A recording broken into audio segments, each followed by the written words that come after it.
Google just shipped something that changes how AI agents interact with every website on the internet.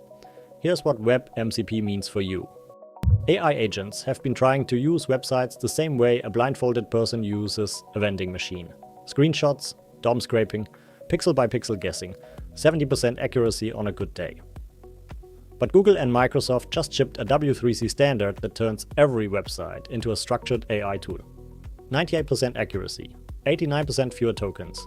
Right now, when Claude or ChatGPT needs to interact with a website, it either takes a screenshot and runs it through a vision model, burning thousands of tokens, or it scrapes the DOM and tries to guess which button does what. No standard protocol, no structured data. Every agent framework reinvents browser automation from scratch. And authentication? Forget about it. Separate API keys, OAuth flows just to click a button.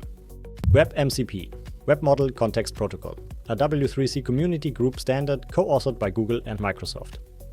It adds a new browser-native JavaScript API, navigator.modelContext, that lets any website expose structured, callable tools directly to AI agents. Think of it as MCP for the frontend. Anthropic built MCP for backend servers. Google just built it for the browser.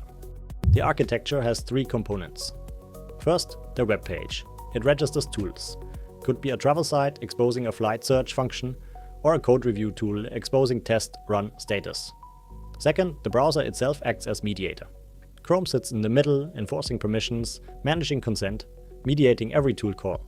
Third, the AI agent, Claude, ChatGPT, Gemini, discovers available tools and invokes them with structured JSON input.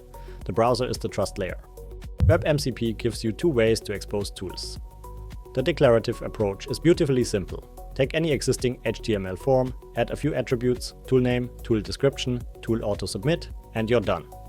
The browser automatically parses your input fields and generates a JSON schema. Zero JavaScript required. Your existing forms become AI agent callable tools with 5 lines of HTML attributes. For more control, the imperative API lets you register tools via JavaScript. Call navigator.modelContext.provideContext with a tools array. Each tool gets a name, description, input schema, and an execute callback. The callback runs in your page's JavaScript context, meaning it shares the user's cookies, session, authentication. No separate API keys needed. The agent just calls your function. The performance numbers speak for themselves.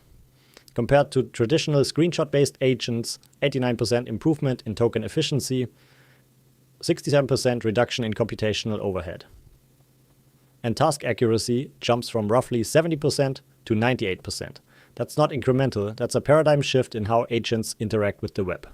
Now here's the important distinction. This is not Anthropic's MCP. They're complementary.